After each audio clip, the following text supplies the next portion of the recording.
Aí, boa noite a todos. Estamos aí na nossa 10ª aula, né, de panorama bíblico. Eu vou pedir para o irmão Fábio orar para a gente, para iniciar as nossas aulas de hoje. Tá bom, irmão? Oremos. Santo Deus e amado Pai, graças te damos, Senhor, por mais uma aula. Graças te damos, Senhor, por mais uma semana que passou. O Senhor tem nos guardado e tem nos guiado. E pedimos a tua misericórdia, a tua direção por cada um de nós, alunos. Que o Senhor esteja abrindo a nossa mente, nosso coração, para compreender mais sobre a tua palavra e abençoando o Senhor, o professor Daniel, dando a ele, ó Pai, sabedoria e que ele possa transmitir para nós o conhecimento que vem de ti. Em nome de Jesus, amém. Amém. Então, estamos aí, né, na nossa 10ª aula. Já vimos sobre o Velho Testamento, né? Tivemos aí umas 7 aulas sobre o Velho Testamento e agora já estamos no Novo Testamento, né? Na aula passada a gente falou sobre o nascimento de Jesus, né, até o ministério dele. Né? Então hoje a gente vai dar continuidade. Mas antes da gente dar continuidade a essa história, eu preciso atualizar vocês sobre os livros da Bíblia, né? Se a gente está decorando os livros da Bíblia, então a gente vai ter algum tempo agora aqui para a gente estar aprendendo, né, os livros da Bíblia. E também eu vou trazer um conteúdo extra aqui do que cada livro fala, para você já estar mais ligado aí no que cada livro fala, o assunto de cada livro, tá bom? Para vocês terem também como aí um conteúdo para vocês estudarem e aprender, tá bom? Então vamos lá, gente, vamos atualizar a nossa Bíblia, né? Não é atualizar a Bíblia que nem alguns pastores estão falando aí que tem que mudar o que está escrito, não. Vamos atualizar os nossos livros aqui para a gente saber, né? A gente viu já o Velho Testamento, né? São 39 livros. E os restantes dos livros estão no Novo Testamento, tá? Aí lembram que do Velho para o Novo Testamento tem um silêncio ali, né? Uma folha em branco, quer dizer que 400 anos que se passaram, né? Isso vocês têm sempre que lembrar aí que passou 400 anos desde da última ali, do livro ali falando de Malaquias, né? Que foi que Malaquias escreveu, até entrar no Novo Testamento, aí onde entra o nascimento de Jesus. Então são 27 livros, tá, gente? Marca aí. E como é que eles são divididos aí? Eles são divididos nos 4 evangelhos, tá? Que fala o que é o evangelho. O evangelho significa boas novas, né? E fala sobre a vida de Jesus, a vida, o ministério dele, crucificação, ressurreição. Aí depois temos um livro histórico, que é o Atos, né? Atos dos Apóstolos. Depois desse Atos dos Apóstolos, tem 21 cartas, tá? Essas 21 cartas, ou epístolas, né? Que também fala na Bíblia, são 13 cartas que Paulo escreveu, tá? E 8 cartas gerais de outros autores, tá? Que escreveram. Então são 21 cartas, 13 cartas de Paulo, né, que Paulo escreveu, e 8 cartas gerais, tá? De outros autores aí que a gente vai estar vendo aí. E termina e finaliza o Novo Testamento com um livro profético, tá? Um livro de profecia, que é o Apocalipse, né, que significa revelação, tá? Então assim é dividido o nosso Novo Testamento, tá? Os 4 evangelhos. Aí entra depois dos 4, tem um livro histórico, que é o Atos dos Apóstolos. Aí vem as cartas, tá? As epístolas, 21 cartas. E o livro de profecia, tá? Um livro profético, que é Apocalipse.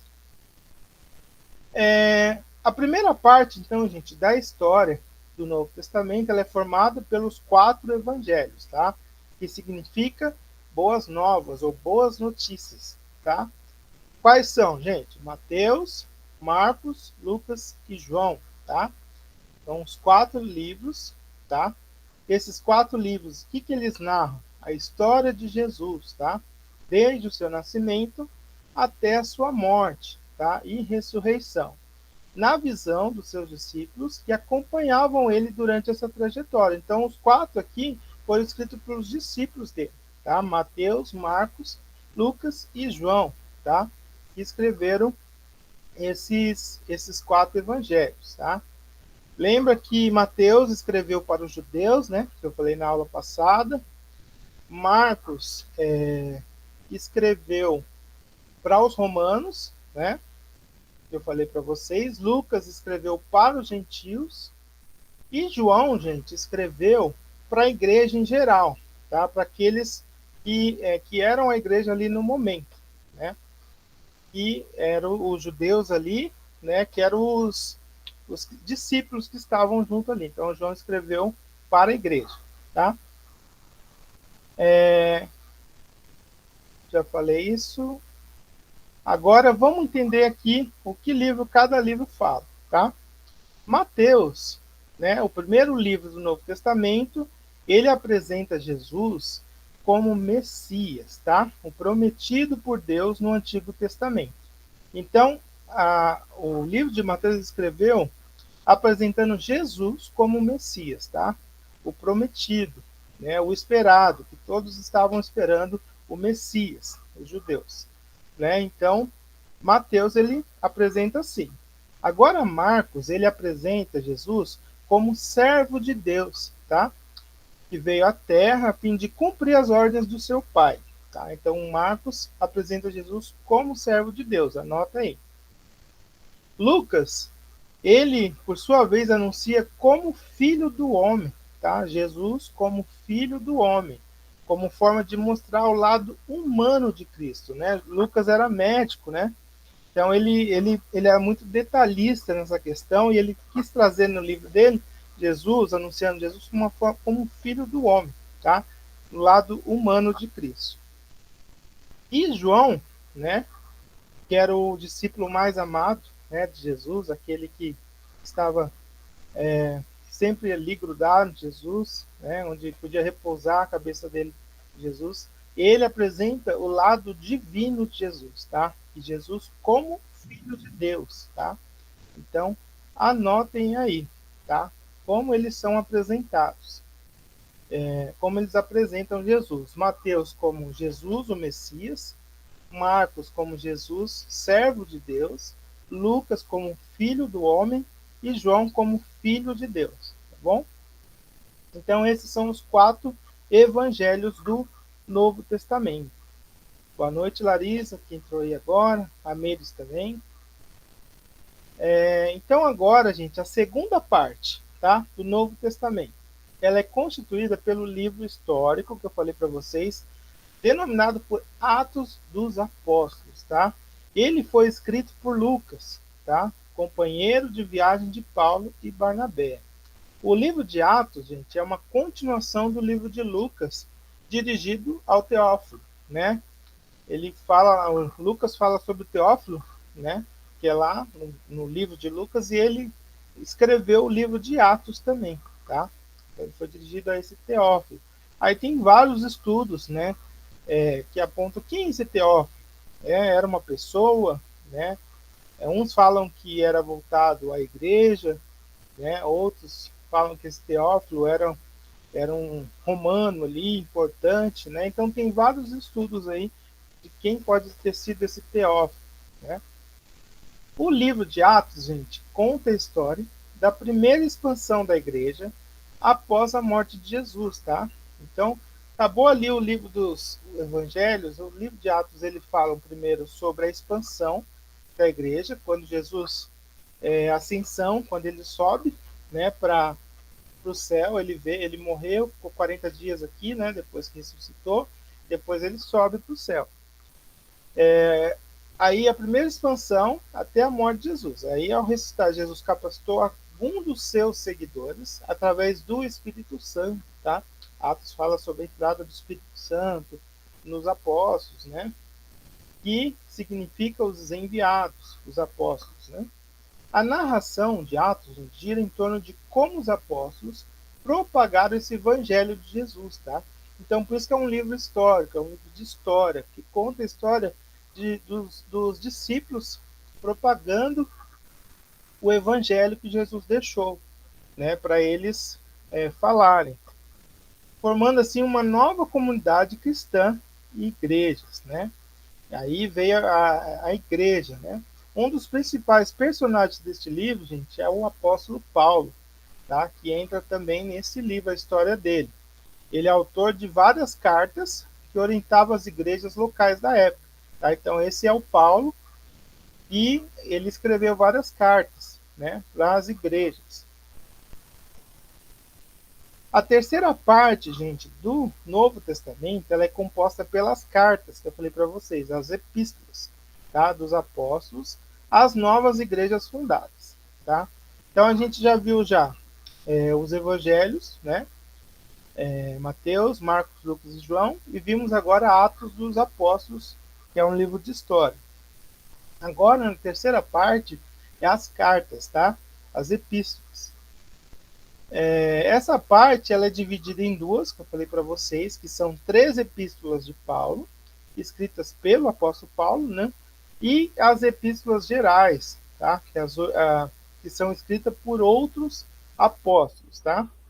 Quais são as 13 epístolas de Paulo? Tá? Então vamos lá decorar esses livros, gente. Eu dei o desafio aí de decorar todos os livros da Bíblia, tá bom? Estou aqui desafiando, tá? Então vamos decorar agora o Novo Testamento. Se você já conseguiu decorar o Velho, todo mundo aqui já conseguiu decorar o Velho. Quem que está conseguindo decorar os livros, né? Quem já decorou tudo? O irmão Fábio já conseguiu decorar tudo, irmão? Segredo? Tá bom. Quem mais aqui já conseguiu decorar pelo menos parte dos livros aí, né? Já decorou o Velho Testamento, conseguiu decorar alguns livros do Velho, já decorou alguns do Novo, tá? Então vamos dar essa quantidade aqui nos livros, tá, gente? Pra vocês decorarem. Então as 13 cartas de Paulo, quais são?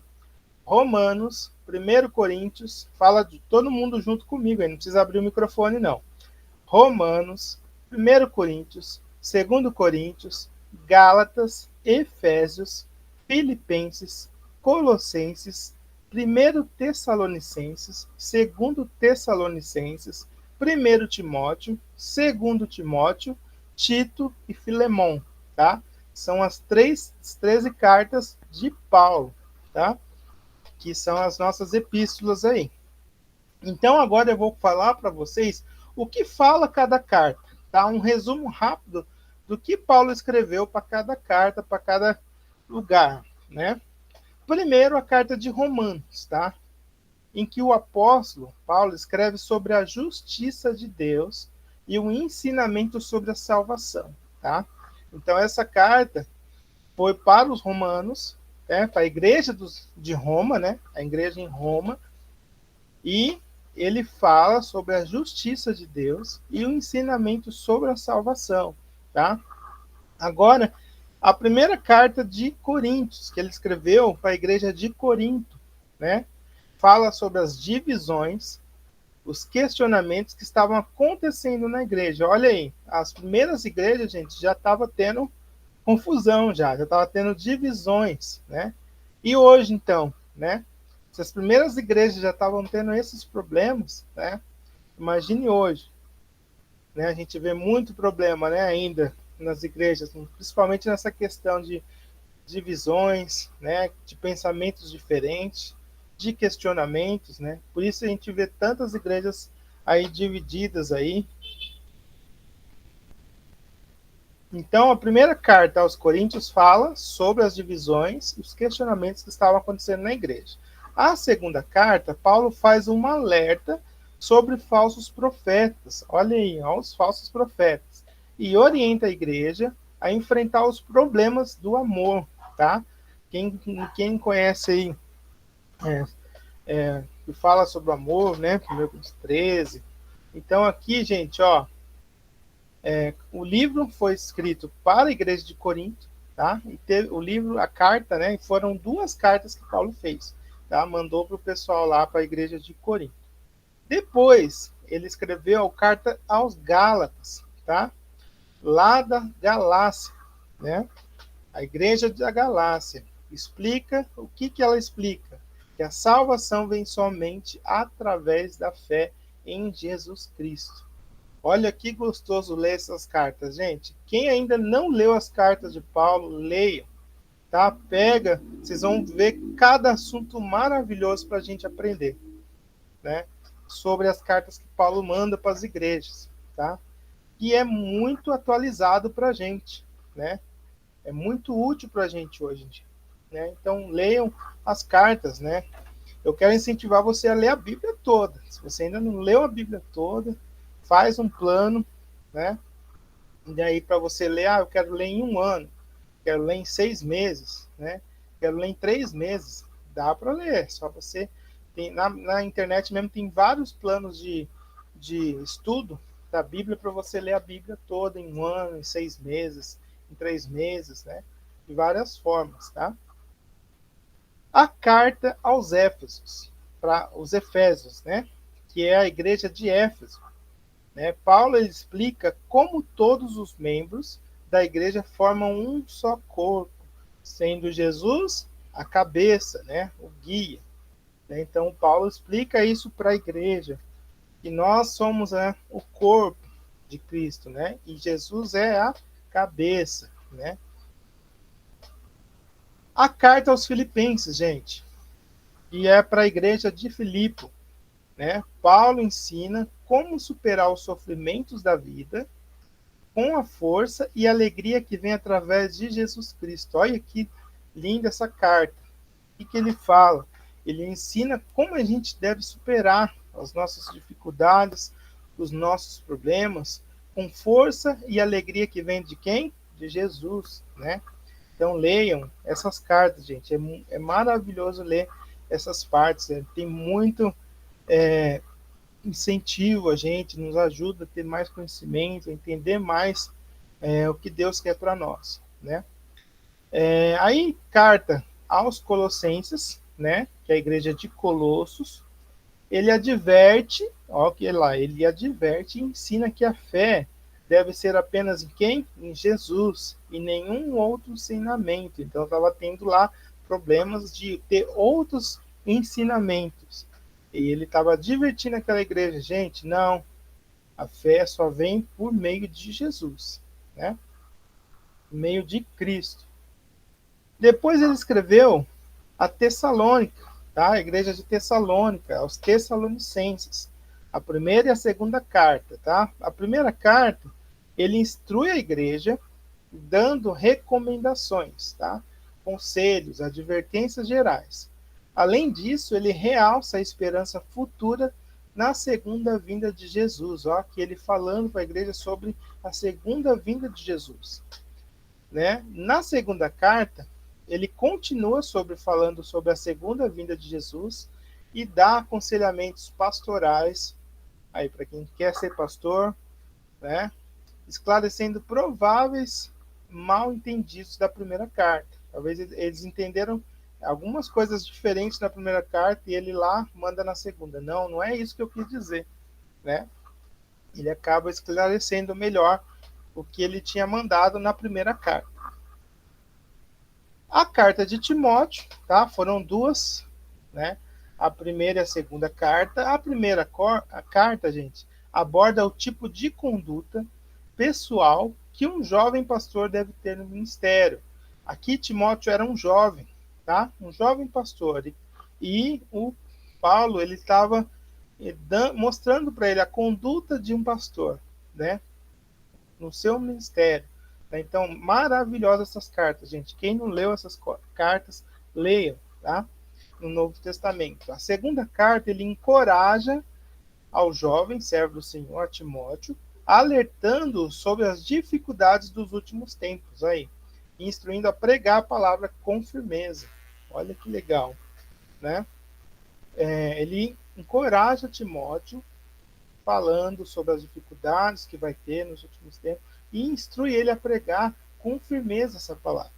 Para o povo entender claramente o que Deus quer para aquele povo. A carta de Tito, tá? Tem conselhos pastorais. Ele fala sobre a necessidade de uma boa doutrina juntamente com as boas obras, tá? Então é isso que diz a carta de Tito. A carta de Filemon, tá? Ele trata-se de uma carta pessoal de intercessão que aborda o perdão. Olha lá, o assunto da carta fala sobre o perdão, tá? Essas são as cartas de Paulo, tá? São as 13 cartas de Paulo. Aqui eu trouxe um resumo para vocês terem aí, para vocês já terem um maior conhecimento do que se trata e lerem, tá? Essas cartas para vocês conhecerem.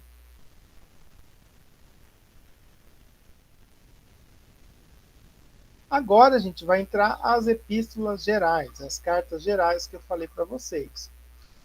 São chamadas assim porque foram escritas por autores diferentes, tá? Quem são elas? Vamos lá, vamos falar junto todo mundo. Não precisa abrir o microfone, não. Hebreus, Tiago, 1 Pedro, 2 Pedro, 1 João, 2 João, 3 João e Judas, tá? Essas são as 8 cartas, tá? Gerais, depois das cartas de Paulo. Então vamos ver o que falam elas, né? Também trouxe para vocês, tá? A carta de Hebreus, gente, é um autor desconhecido, tá?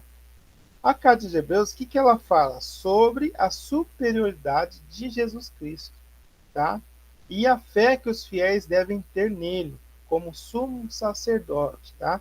Então, isso que se trata, o assunto que se trata sobre a carta aos Hebreus, tá? A superioridade de Jesus e a fé que a gente deve ter nele como sumo sacerdote. Tiago, escrita por quem? Por Tiago. Quem foi esse Tiago? Irmão de Jesus, tá? A carta fala sobre a importância da fé cristã ser acompanhado de boas obras, tá? Fé sem obras é morte, né? Então aqui Tiago fala sobre essa importância da gente ter fé, mas acompanhada de boas obras. Tem que ter fé e ação, né? Não somente fé, tem que ter ação também.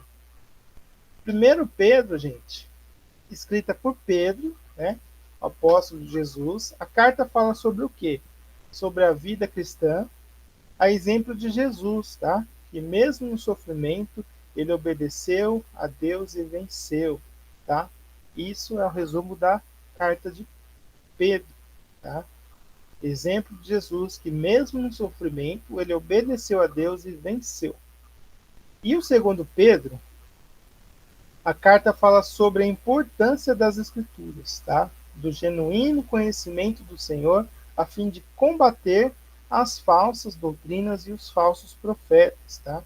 Então ele acaba falando novamente sobre essas falsas doutrinas que já estava acontecendo ali, né?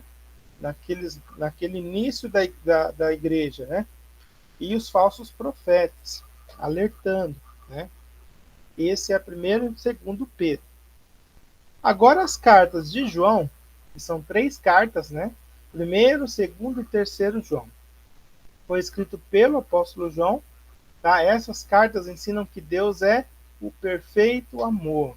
O amor, a fé e a verdade são princípios vencedores no embate contra o mundo e contra o mal, tá? O amor, a fé e a verdade. Fala sobre a importância de amar a Deus e mutuamente, né, amar o próximo, advertindo sobre o erro de seguir falsos mestres. João também falou sobre essa questão dos falsas doutrinas, dos falsos profetas, falsos mestres, e instrui sobre a importância da hospitalidade cristã, tá? Para você ser hospitaleiro, né? Principalmente com os cristãos, né? Com aqueles irmãos da fé. E Judas, gente, escrito por quem? Por Judas, que provavelmente era irmão de Tiago, irmão de Jesus, tá? Esse Judas aqui. A carta dele alerta sobre o perigo de falsos profetas e heresias que punham em risco a fé verdadeira, tá? Que os cristãos possuíam. Então ele fala no livro, na carta dele, sobre falsos profetas e sobre heresias, tá bom? E estava tendo risco sobre a verdadeira palavra de Deus, né? Boa noite, Vitor, que entrou aí agora. E por último, gente, para a gente terminar essa parte dos livros, né? O livro profético, o Apocalipse, né? O último livro do Novo Testamento. Ele é chamado de Apocalipse, que significa o quê? Revelação, tá? Por quem que ele foi escrito? Ele foi escrito pelo apóstolo João, quando João estava preso na ilha de Patmos, tá? E teve revelações de Jesus Cristo, tá? Sobre a realização dos planos de Deus para a história e sobre o final dos tempos. Então é um livro de revelação, né? Deus revelou para ele os finais dos tempos, né? O que ia acontecer nos fins dos tempos. É o Apocalipse. Essas revelações, gente, João descreve as visões apocalípticas que teve de Jesus sobre os acontecimentos marcantes e conflitos na história humana, tá? Ele também transmite uma mensagem de esperança aos crentes, e afirmando que Jesus Cristo voltará para buscar aqueles que seguiram os seus ensinamentos, tá? E o receberam como único e eterno Salvador. A grande promessa da extinção do mal, tá? Nos fins dos tempos vai acabar todo o mal, o pecado, o sofrimento, a morte, e soma-se a alegria da vida eterna com Deus num paraíso restaurado, com novos céus e nova terra, né? Então isso é o que fala sobre o livro de Apocalipse. E se vocês quiserem conhecer melhor esse livro, eu já vou fazer uma propaganda, tá? Tem lá no nosso YouTube, no nosso canal, Escatologia com a Sônia. Quem ainda não fez escatologia, que fala sobre os fins dos tempos, fala sobre o livro do Apocalipse, façam, tá? Podem assistir, estão todas as aulas já gravadas lá no nosso canal no YouTube, tá bom? Então a gente finaliza essa parte da Bíblia, tá? Agora você já sabe quais são os últimos livros aí, né? Os livros do Novo Testamento, e já sabe até o que falam cada um, mais ou menos, né? Então é bom que já tenha uma ideia do que fala cada livro. Agora vamos dar continuidade ao nosso panorama bíblico, né? Alguma dúvida, gente, sobre a Bíblia aí? Do que a gente falou aqui? Posso dar continuidade?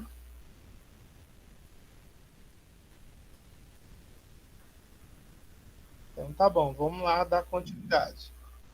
Ah, bom, Fábio, pode falar. Desculpa o atraso para levantar a mão. Ah, tá. Irmão, ainda dentro da questão dos autores aí das cartas, né? Alguns teólogos evidenciam, por exemplo, a carta aos Hebreus com autoria a Paulo. Isso procede? Irmão, olha, então, isso aí realmente é desconhecido, né? Mas a gente acredita também que pode ter sido Paulo que escreveu aos Hebreus também, né? Ok. Então, assim, a gente não tem como provar, né? Mas pelos estudos, nós acreditamos também que pode ter sido Paulo que escreveu aos Hebreus, né? Mas, resumindo, o autor é desconhecido, mas nós acreditamos que pode ter sido Paulo mesmo, segundo alguns estudiosos aí da Bíblia, né? Obrigado. Obrigado, não, pela colocação aí. Gente, então vamos lá lembrar. Também eu pedi para vocês, né, decorarem, né, os eventos, tá? Eu falei que eu vou mandar um prêmio para você, vai chegar aí na sua casa esse prêmio, tá? Se você decorar esses eventos, se decorar os livros da Bíblia, é um desafio, tá? Que eu lancei para vocês aí. Então vamos lembrar os eventos: criação, a queda, o dilúvio, a Torre de Babel, a aliança, as 12 tribos, o Egito, Êxodo, peregrinação, terra prometida, juízes, o Reino Unido, o reino dividido, o cativeiro, o retorno, o silêncio, e agora no Novo Testamento a gente viu o nascimento, o ministério, e a gente parou morte e ressurreição, tá? Que foi o último evento que a gente viu. Paramos nesse evento aqui, que vamos dar continuidade hoje, tá bom? Então, já foram 19, né, eventos aí, tá? A gente está finalizando esses eventos já, tá? Porque a gente já está chegando já ao fim da Bíblia já, tá? Então, já já acaba os eventos também. Então, a gente parou no ministério de Jesus, né? E começamos a falar sobre a morte de Jesus, né? Que é o nosso 19º evento, tá? Quanto mais fama Jesus tinha, mais inimigos Jesus arrumou, né? Mas quem eram os inimigos de Jesus? Lembra que eu falei na aula passada? Os fariseus, né? Porque quem eram os fariseus? Lembra que eu falei para vocês que não fala nada sobre eles no Velho Testamento? Que eles entraram aonde? Lá no silêncio, nos 400 anos, né? Que entrou essa seita religiosa, né? Que são esses fariseus, né? E eles se sentiam totalmente superiores a todos ali, porque eles conheciam todas as leis, mas eles eram falhos como todo o povo, né? Mas eles não se sentiam os melhores, né? E tudo tinha que passar por eles, né? E eles acusavam de qualquer coisa da lei, eles acusavam, mas eles erravam, ninguém fazia nada, né? Os líderes religiosos, os fariseus, os saduceus, eles eram mais conhecidos no Velho Testamento porque eles sabiam a lei e os profetas, né? Eles conheciam mais o Velho Testamento que qualquer judeu ali. Eles conheciam as profecias sobre Jesus, né? E interessante, gente, será que eles não reconheciam Jesus como cumprimento de tudo que eles vinham estudando? Eles estudavam as leis, estudavam o Velho Testamento, eles sabiam das profecias sobre o Messias e eles não reconheceram Jesus como Messias, né? Será que eles não enxergavam os retratos do Redentor, né, que a gente vê no Velho Testamento, que Deus pintou ao longo do Velho Testamento? Não, né, gente? Não e não. Por quê? Porque eles não quiseram, tá? Eles tinham poder sobre o povo judeu e, ao mesmo tempo, olha lá, eles gozavam favores com os governantes romanos, né? Eles eram uns dissimulados, tá? Esses fariseus e saduceus. Jesus, ele ameaçava suas posições de poder, né? E de quebra os chamava de nomes de bichinhos de estimação. Se você vê no Novo Testamento, olha como Jesus chamavam eles, né? Suas serpentes, répteis traiçoeiros, sepulturas lindas por fora, né? Mas 7 palmos abaixo da terra não passavam de osso podre, né? Carne comida para vermes. Eles parecem santos, né? Mas por baixo desse verniz eles eram uma fraude, esses fariseus. Eles mostravam sendo os santos, né? Pelos judeus, mas na verdade eles não queriam saber do Messias, né? Eles queriam usar só a posição deles. Eles estavam ali, eles tinham favores dos governantes, dos romanos, né? Os fariseus, gente, decidiram que tinha que dar um jeito nisso. E o livro de Mateus fala o quê? Que eles planejaram, lá em Mateus 26, 3 e 4. Naquela ocasião, os chefes dos sacerdotes e os líderes religiosos do povo se reuniram no palácio do sumo sacerdote, né, chamado Caifás, e juntos eles planejaram prender Jesus à traição e matá-lo. Tá vendo? Olha o plano deles. Olha o plano desses líderes religiosos. E já era, gente, véspera da Páscoa, tá? A época do ano em que o povo de Israel lembrava o quê? Como Deus os havia libertado do Egito, né? O que era Páscoa? É isso aí. Todo ano eles matavam um cordeiro e na hora de comer dizia: eu não morri porque um cordeiro morreu em meu lugar. Passava outro ano, eles matavam um cordeiro e falavam: eu não morri porque um cordeiro morreu em meu lugar. E passaram anos e anos, anos isso, né? Eu não morri porque um cordeiro morreu em meu lugar. Mas essa Páscoa, gente, ia ser diferente de todas as Páscoas. Desde a primeira, na noite do Êxodo, lá em Egito. Jesus, ele juntou os discípulos, né, pela nossa história, para ceiar. Ele partiu o pão e disse: Este é o meu corpo que é dado em favor de vocês, né? Ele ofereceu o cálice de vinho e disse: Este é o meu sangue da aliança, que é derramado em favor de muitos para perdão dos pecados. Nesse momento, Jesus transformou a Páscoa, gente, na ceia do Senhor, e comemoramos até hoje, tá? Aquela Páscoa que eles comemoravam a saída deles lá do Egito, né? Agora, essa Páscoa é Jesus, né? Durante essa ceia, Judas, né, Iscariotes, ele se levantou e saiu, né? Ele já tinha conversado com os líderes que ele ia entregar, né, Jesus. E ele vendeu, né, Jesus, ele traiu Jesus por quanto? 30 moedas de prata, né? Jesus e os discípulos saíram daquele local da ceia e foram para onde? Para o Getsema, tá? Que era um jardim. Aí ele pediu para eles: fiquem comigo nessa noite. Eles, claro, Jesus. Mas logo o que acontecia? Jesus estava orando sozinho. Eles estavam todos dormindo, né? Os discípulos que foram com ele. E lá Jesus ficou sozinho e falou com o Pai, falou com Deus, né?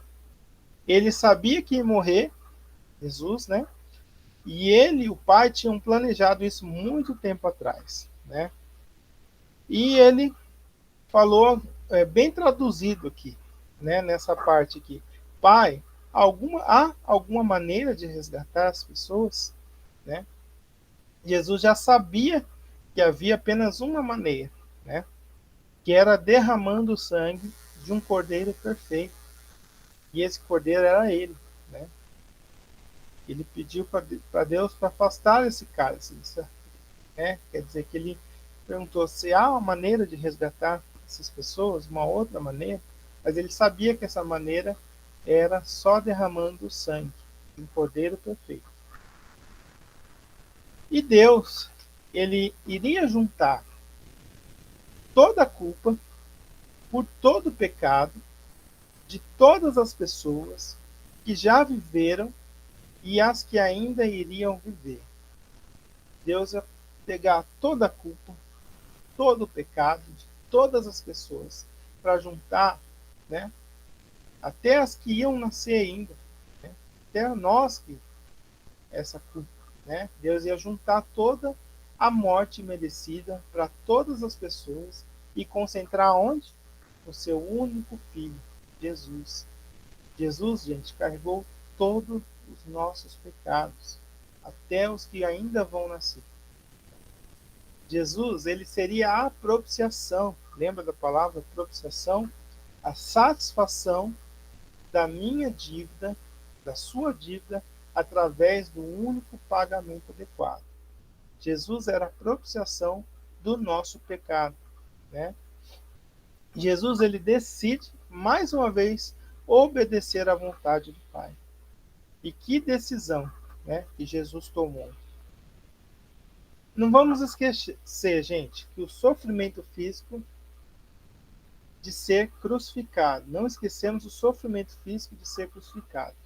Não esquecemos o fato do inocente ser culpado e condenado por crimes que jamais cometeu.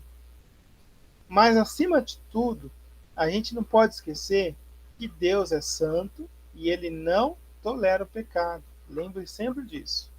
Que Deus e seu Filho tinham experimentado uma união completa e perfeita desde a criação do mundo. Agora, assumindo o nosso pecado, Jesus experimentará pela primeira vez a agonia da separação do Pai. Naquele momento da crucificação, da morte, Deus não estava ali mais com Jesus, né? Jesus tinha que sofrer, ele ali como homem, sofrer por nossos pecados, né? E vencer a morte. Jesus falou para o seu Pai: se for possível, afasta de mim este cálice.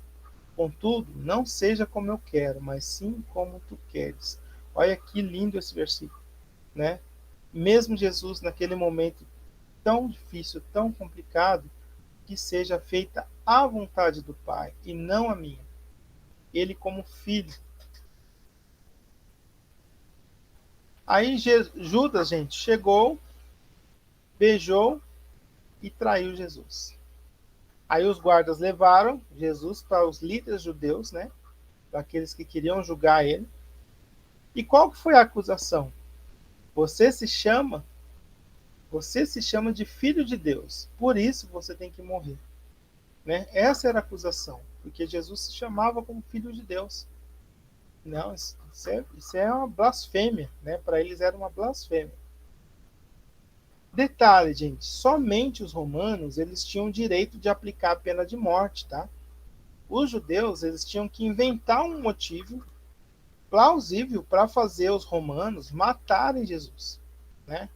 Então eles levaram Jesus para ser julgado pelos romanos.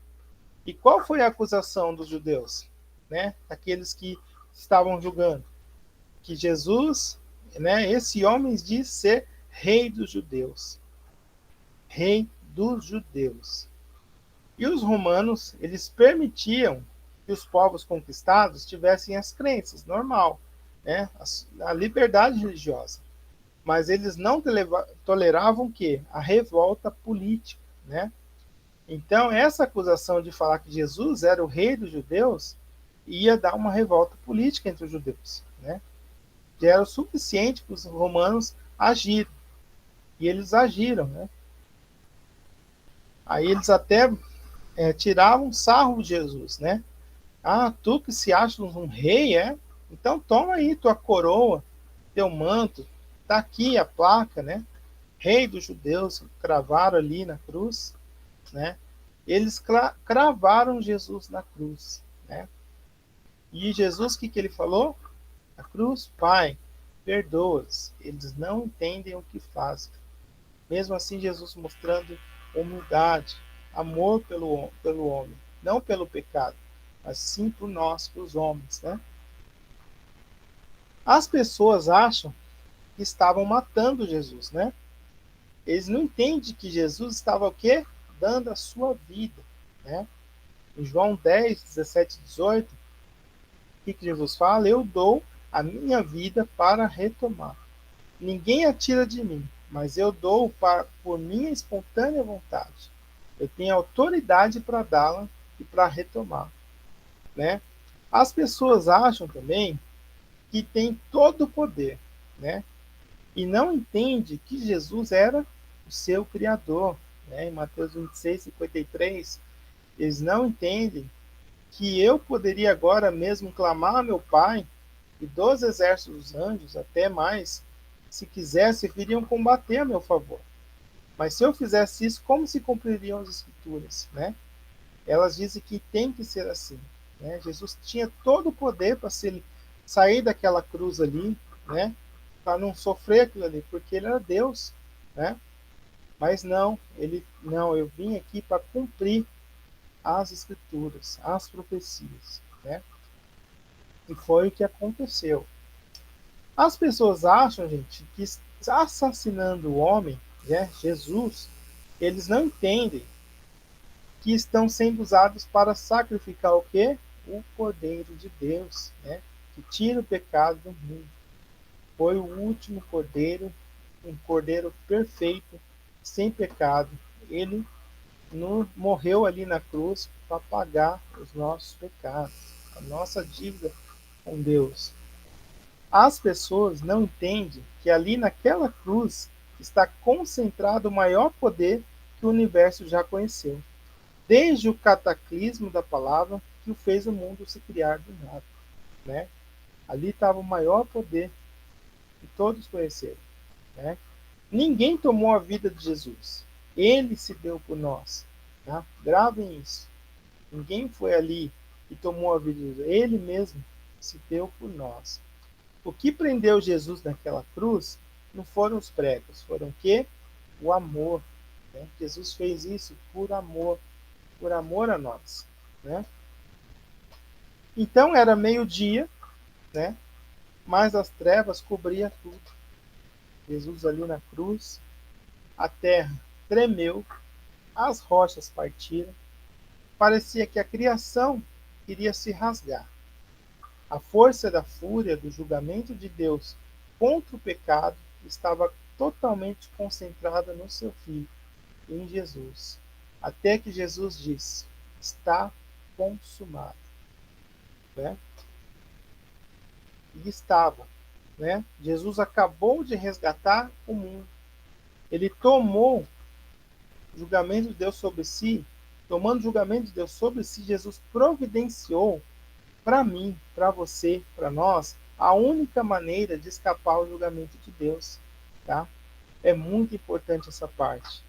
Né? Esse evento está se cumprindo as profecias que a gente viu no Velho Testamento, né? Os que os profetas falaram para aquele povo, anunciou para aquele povo tantos e tantos anos, né? Iria vir um Messias para salvar esse povo, né? A promessa que Deus fez lá no jardim se cumpriu. O diabo, mais uma vez, achava que a morte de Jesus era o fim dele e o fim da história. Mas no ato de morrer, em ser ferido, Jesus, o que ele fez? Esmagou a cabeça da serpente. Esmagou a cabeça do diabo. No momento que Jesus morreu, gente, algo incrível estava acontecendo aonde? Lá no templo de Jerusalém. A cortina que separava o santo dos santos, lembra lá do tabernáculo? Do resto do templo, ela foi rasgada de cima para baixo. Essa cortina, gente, tinha 10 centímetros de espessura. Era tão forte que nem um par de cavalos eles podiam puxar do sentido contrário, eles iam conseguir rasgar. Mas Deus a rasgou naquele momento para mostrar o quê? Que as pessoas não estavam mais separadas de Deus. Não estavam mais separadas dele. Agora, a gente pode entrar na presença de Deus a hora que a gente quiser. Por meio de quem? Por meio de Jesus. Tá? Para isso que mostra esse momento da cortina ter rasgado. E agora a gente não está mais separado de Deus. Agora, por meio de Jesus, você pode estar conectado com Deus novamente. Dois fariseus, gente, convertidos, tiraram o corpo de Jesus e colocaram em um túmulo. Né? Os discípulos e amigos de Jesus estavam tristes. Eles não deviam terminar assim. Né? Não podia terminar assim, Jesus morrendo. Mas é porque não terminou. Né? Jesus falou várias vezes para ele. E ao terceiro dia ele ia ressuscitar. Né? E cedo, no terceiro dia, a Maria Madalena e as outras mulheres foram o quê? Lavar. Né? Isso mesmo, a morte de Jesus se livrou da condenação da lei. Elas foram lavar e ungir o corpo de Jesus. Mas quando chegaram ao túmulo, estava aberto, né? No terceiro dia. E viram que Jesus já não estava mais lá. Aí veio um anjo, apareceu e disse a elas: não tenha medo. Vocês estão procurando Jesus que foi crucificado. Ele não está aqui. Ele ressuscitou. Agora vão contar para os outros. Né? Foi o que o anjo falou para as mulheres. E depois de ressuscitar, gente, Jesus ainda passou 40 dias na terra, tá? Com o corpo glorificado. Né? Ele usou esse tempo para preparar os seus discípulos e seguidores para a próxima etapa do plano de Deus. Né? Jesus, ele ainda, gente, tinha um trabalhinho pela frente. Sabe por quê? Porque mesmo depois de tudo que aconteceu, os discípulos presenciou, eles ainda estavam confusos sobre essa questão. Mesmo eles vendo Jesus ali ensinando eles todo, morreu na cruz, ressuscitou no terceiro dia, eles ainda estavam confusos. Então Jesus, não, eu vou ter que tenho mais esse trabalho aí, né? Então, tanto que eles perguntavam em Atos 1:6, Senhor, é nesse tempo que vais restaurar o reino de Israel? Mesmo depois que Jesus morreu, ressuscitou, eles ainda tinham dúvidas. Será que agora que o Senhor vai restaurar Israel? Né? Então, Jesus, por isso que ele ficou 40 dias ainda aqui na terra. Eles estavam tentando entender, né, os discípulos. O reino de Deus não é um lugar, a não ser dentro dos corações. O reino de Deus não é uma nação, a não ser a nação santa, né, o povo exclusivo, de Deus, para anunciar as grandezas daquele que nos chamou das trevas para a maravilhosa luz. Então, o reino de Deus não é só um lugar. O reino de Deus é o nosso coração, é onde Deus reina. Né? Ele não é uma nação. Né? A gente é a nação santa, o povo exclusivo de Deus. Então, onde isso nos deixa na grande história? Né? E nesse último ato na terra de Jesus, chamou os discípulos, né, para subir uma montanha, e lá ele deu a grande comissão, né, que significa a tarefa importante, que é aquele versículo que a gente conhece, né, de Mateus 28, 18 a 20, né, ele explica qual que é a tarefa. Foi-me dada toda a autoridade no céu e na terra. Portanto, vão, ide, façam discípulos de todas as nações, batizando-os em nome do Pai, do Filho e do Espírito Santo, ensinando-os a obedecer a tudo que lhes ordenei. E eu estarei sempre com vocês, até o fim dos tempos. Né? Essa foi a tarefa muito importante que Jesus deixou para os discípulos. Né? Aí, mais os discípulos, eles não vão ficar sozinhos. Né? Eles vão receber o Espírito de Jesus, o Espírito de Deus.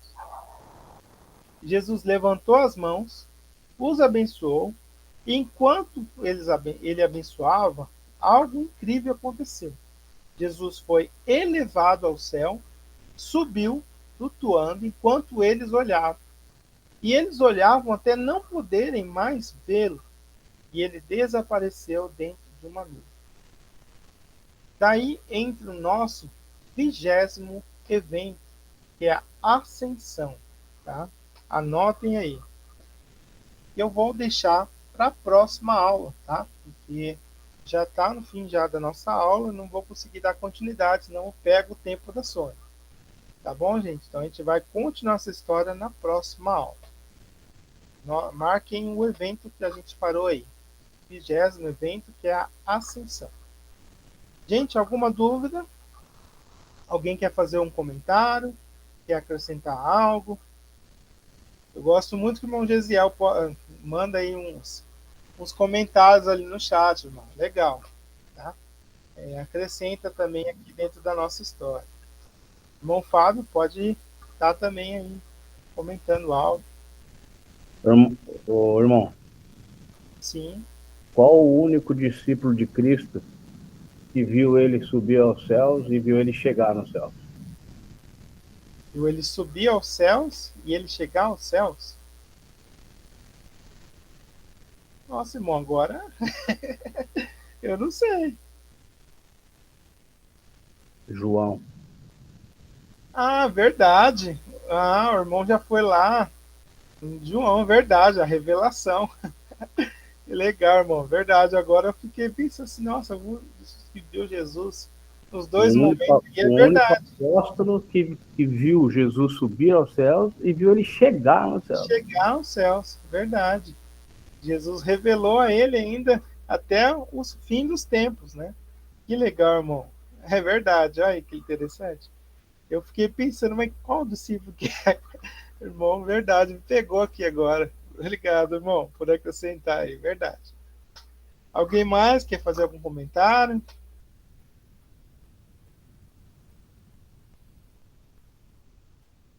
Então, tá bom, gente. Vamos então aqui tá finalizando, tá? Nossa aula de hoje. Eu agradeço a todos que entraram, que participou da nossa aula aí, né? Que possamos continuar aí essas aulas, aprendendo mais da palavra do Senhor, acrescentando aqui mais coisas, entendendo, né? Para a gente possa também compartilhar aquilo que a gente tem aprendido, tá? Deus abençoe cada um. Vamos ter agora a aula da Sônia, tá? Vamos ter aquele tempinho de uns 3 a 5 minutos para a gente fazer a troca de sala de aula, né? Agora vocês vão para outra sala, né? Quem é da Sônia. E que cada um tenha um ótimo final de semana, que Deus abençoe cada um, que possamos servir a Deus cada vez mais, tá bom? Obrigado, irmãos. Deus abençoe e boa noite.